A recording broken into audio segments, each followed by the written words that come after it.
caros obreiros, caros irmãos e irmãs, queridos rádio ouvintes que estão na escuta, a minha saudação a todos nesta noite é com a paz do Senhor Jesus.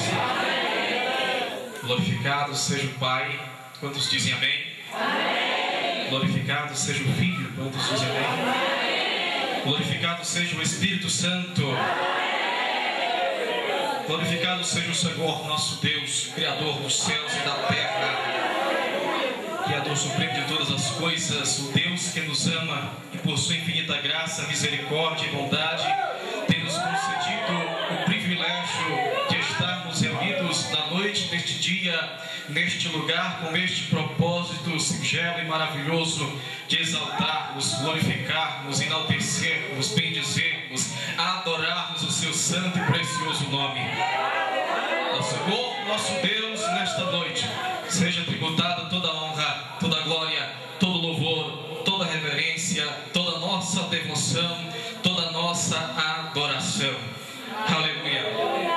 Meus queridos irmãos e irmãs, caros amigos, eu quero dizer que para mim é uma alegria imensa em poder estar nesta noite, pela primeira vez, neste lugar santo, junto com esta igreja amada do Senhor Jesus, e com certeza vai morar no céu. Estou muito alegre em poder rever os meus amados irmãos, os nossos pastores, o corpo de obreiros.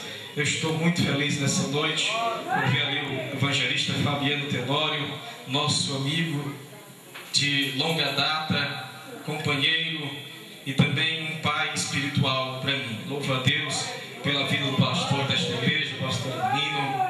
Louvo a Deus pela vida do nosso amado irmão Paulo Irã, que foi também um dos canais que Deus usou para que nós estivéssemos aqui nesta noite. Eu louvo a Deus pela vida também do irmão João, esse abnegado servo do Senhor, que nos conhecemos há pouco tempo, mas parece que já faz assim a vida toda, vamos dizer, já nos conhecemos a vida toda.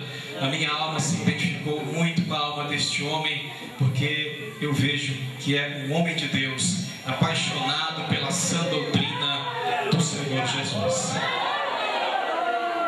Queridos, eu estou muito alegre, não só por isto, mas por ver, perceber e sentir que Deus está convosco.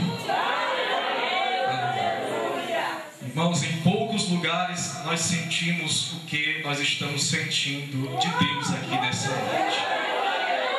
Eu estou me sentindo muito bem aqui, louvado seja Deus. Tenho percebido que aqui há liberdade para o Espírito do Senhor.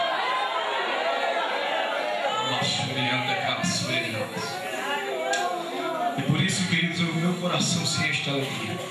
Queridos, nesta noite, sem mais delongas, já visto que as horas se passam, nos é facultada a oportunidade para entregarmos algo da parte de Deus. E eu quero fazer isto como sempre o faço, com muita reverência, com muito temor e até com muito tremor, sabendo que eu tenho a minha retaguarda, a minha doravante, estou cercado de homens e mulheres que com toda certeza teriam maior capacidade para estar usando este microfone nesta hora. Mas, como aprouve a Deus nos dar esta oportunidade, eu quero pedir que os irmãos continuem a interceder por nós, para que me seja dada a palavra no abrir e fechar da minha boca, e não aquilo que eu quero entregar para você, mas aquilo que está no coração de Deus para o nosso coração.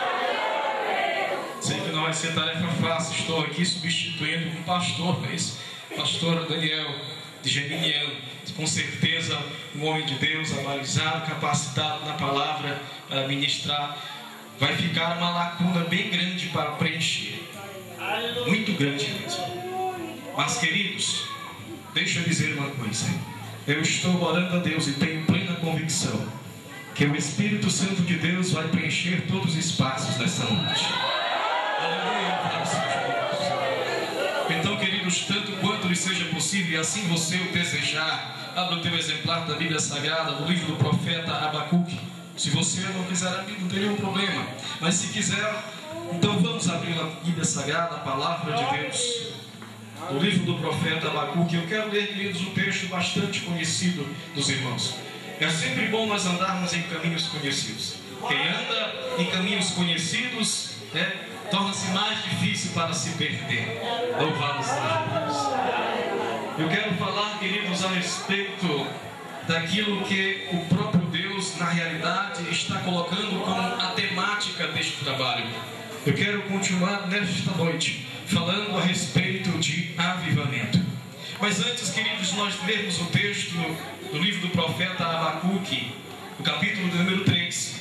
Eu quero, nesta oportunidade também, me dirigir aos nossos irmãos que são, de fato, os anfitriões dessa festa e que têm sido o canal de bênção, o canal que Deus tem usado para que nós, nesta noite, venhamos a nos alegrar na presença do Senhor. Os nossos amados irmãos que estão comemorando com certeza mais uma data feliz, as nossas irmãs, os nossos irmãos que também, junto com nossos amados irmãos aqui, estão nesta noite se congratulando na presença de Deus.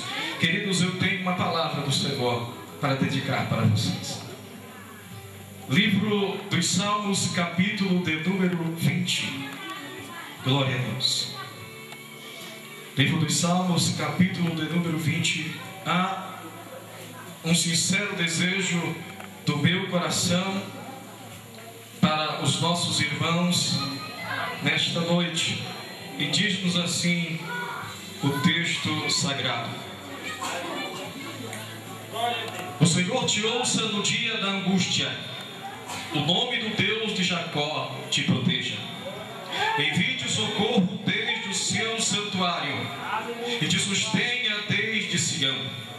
Lembre-se de todas as tuas ofertas e aceite os teus holocaustos. Conceda-te conforme ao teu coração e cumpra todo o teu plano. Nós nos alegraremos pela tua salvação e em nome do nosso Deus arvoraremos pendões. Cumpra o Senhor todas as tuas petições. Amém? Eu digo para os nossos irmãos que estão aniversariando e a toda a igreja do Senhor Jesus Cristo, esse é o nosso desejo sincero. Livro do profeta Abacuque, capítulo de número 3, versículo de número 2. É um texto bastante conhecido daqueles que leem a palavra de Deus, que amam a palavra. E diz-nos assim a santa, poderosa, perfeita, inerrante e infalível palavra de Deus nesta noite. Ouvi, Senhor, a tua palavra e temi. Aviva, ó Senhor, a tua obra no meio dos anos, e no meio dos anos a fazes conhecida. Na ira, lembra-te da misericórdia. Os que estão felizes com o Senhor Jesus Cristo e com a sua palavra podem dar um brado de júbilo nesta noite. Aleluia! Bendito seja o nome do Senhor. Queridos, é certo que nós estamos vivendo dias difíceis. Não é de se negar, queridos, que a realidade do nosso mundo atual tem sido, de fato, de verdade, um caos. Nós estamos vivendo dias tenebrosos. Nós estamos vendo dias que o pecado tem sido fortemente usado pelo inimigo de nossas almas para escravizar a humanidade e destruir muitas vidas, fazendo com que estas pessoas que estão debaixo do seu domínio vivam uma vida desequilibrada, desarmoniosa e uma vida triste diante de Deus, e que irá com certeza levá-lo a uma eternidade de dor, de horror e de sofrimento. Mas, queridos, em contraponto a esta realidade, nós entendemos e contemplamos que mesmo em meio a uma sociedade tão corrompida, em meio a uma sociedade com valores completamente decaídos, nós entendemos, compreendemos e vemos que Deus sempre tem um remanescente fiel. Deus sempre conserva um povo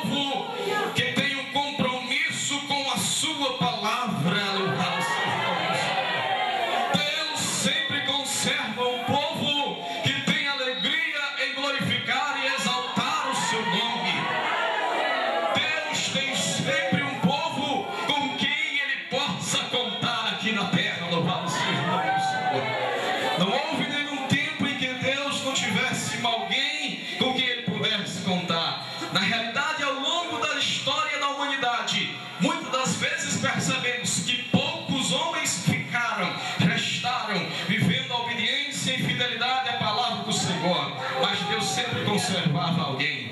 Nos tempos de Abraão, Abraão foi ele.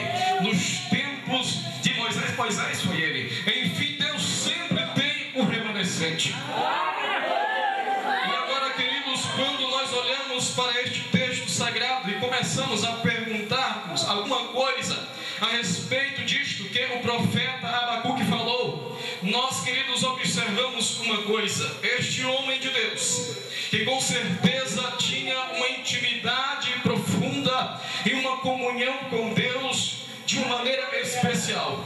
Este homem, queridos, assim como nós, ele viveu em uma sociedade onde os valores morais, éticos estavam completamente falidos. E ele, observando tudo aquilo, como era um homem temente a Deus, como era um homem que buscava viver na presença de Deus, com a sua vida avivada, ele se afligia, ele se importunava, ele se perturbava quando observava, e muitas vezes ele contemplava aqueles que praticavam a iniquidade aparentemente prosperar.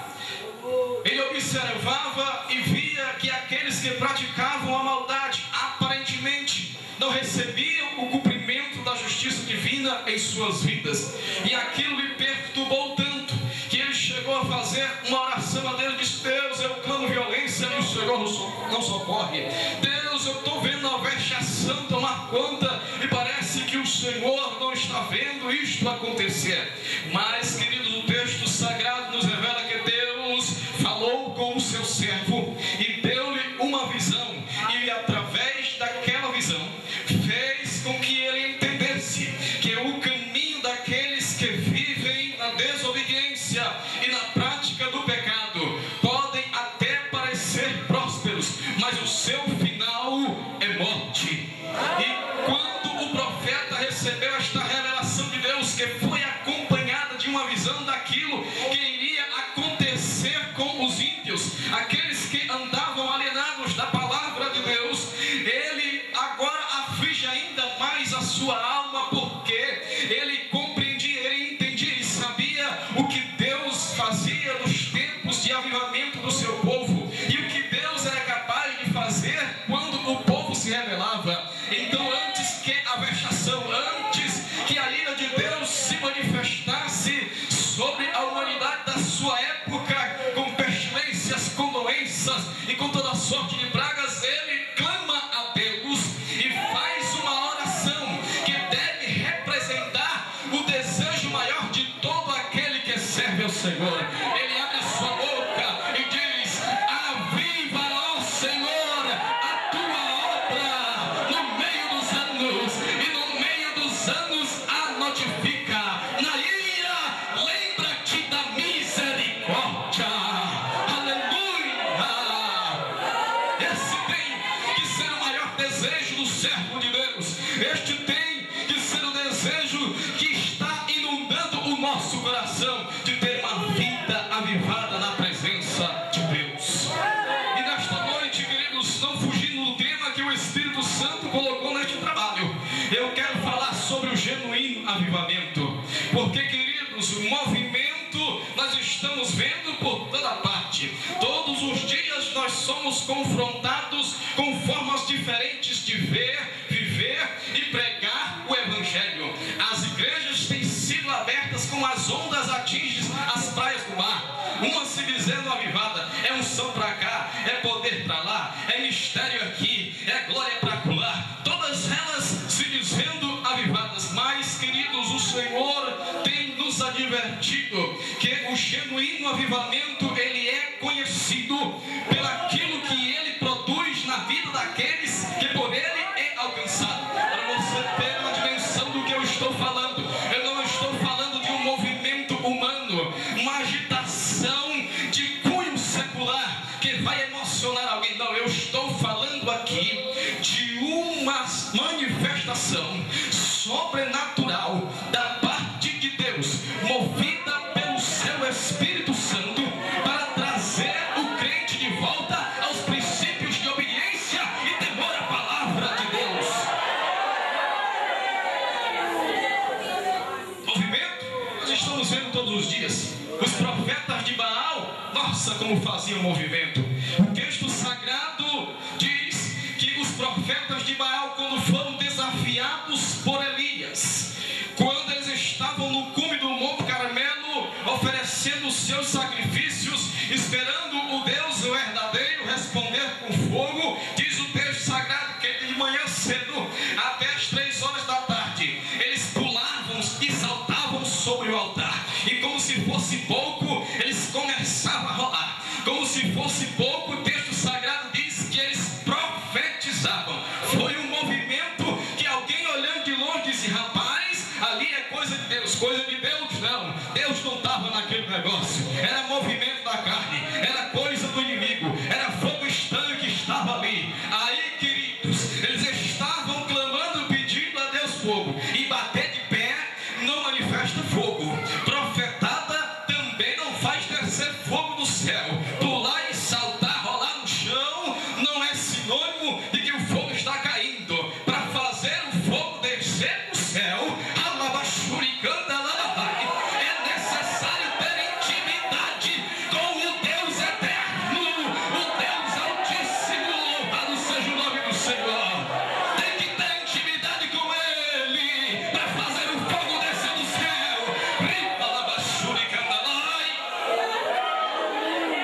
Agora, irmãos, como identificar o genuíno avivamento, você vai entender.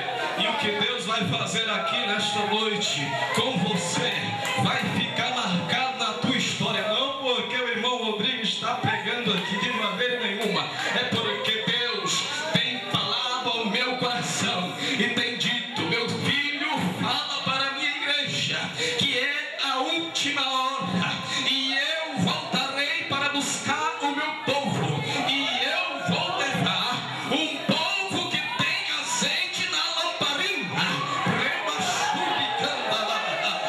Eu vou levar uma igreja avivada, louvado seja o nome do Senhor.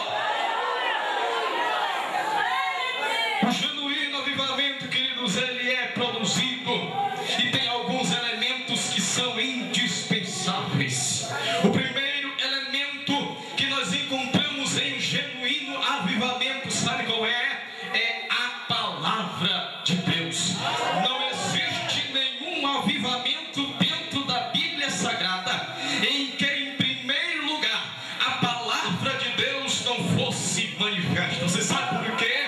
Porque a palavra de Deus, ela salva. A palavra de Deus, ela cura. A palavra de Deus liberta. A palavra de Deus transforma. A palavra de Deus renova. A palavra de Deus levanta. A palavra de Deus exalta. A palavra de Deus exorta. A palavra de Deus edifica. A palavra de Deus conforta. A palavra de Deus consola. A palavra de Deus é tudo o que nós precisamos para a nossa vida.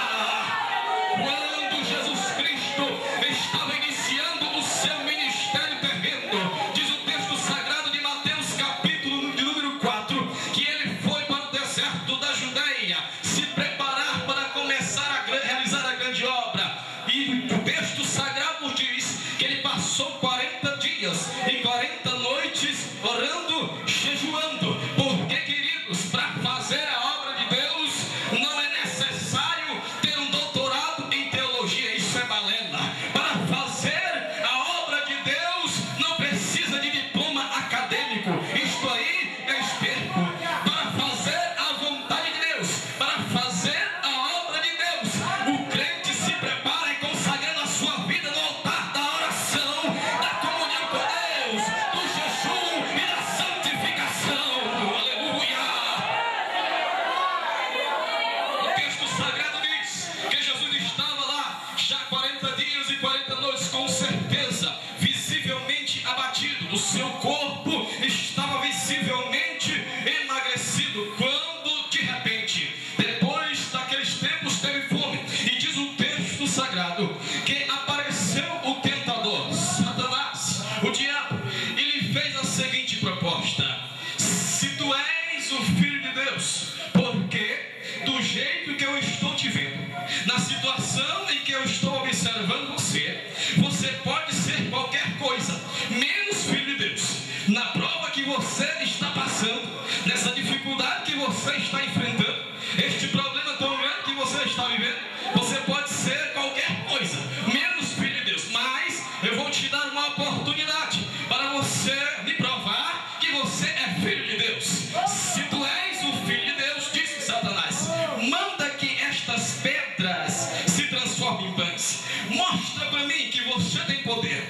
Se torne agora o maior empresário no ramo da panificação. Engrandeça e te enrica agora. Aí eu vou acreditar que tu é o filho de Deus. Mas do jeito que você está vivendo aí, isto é proposta de Satanás mesmo. Tentar colocar dúvida no nosso coração e fazer-nos querer entender que a situação de adversidade que nós estamos passando na nossa vida é porque Deus não está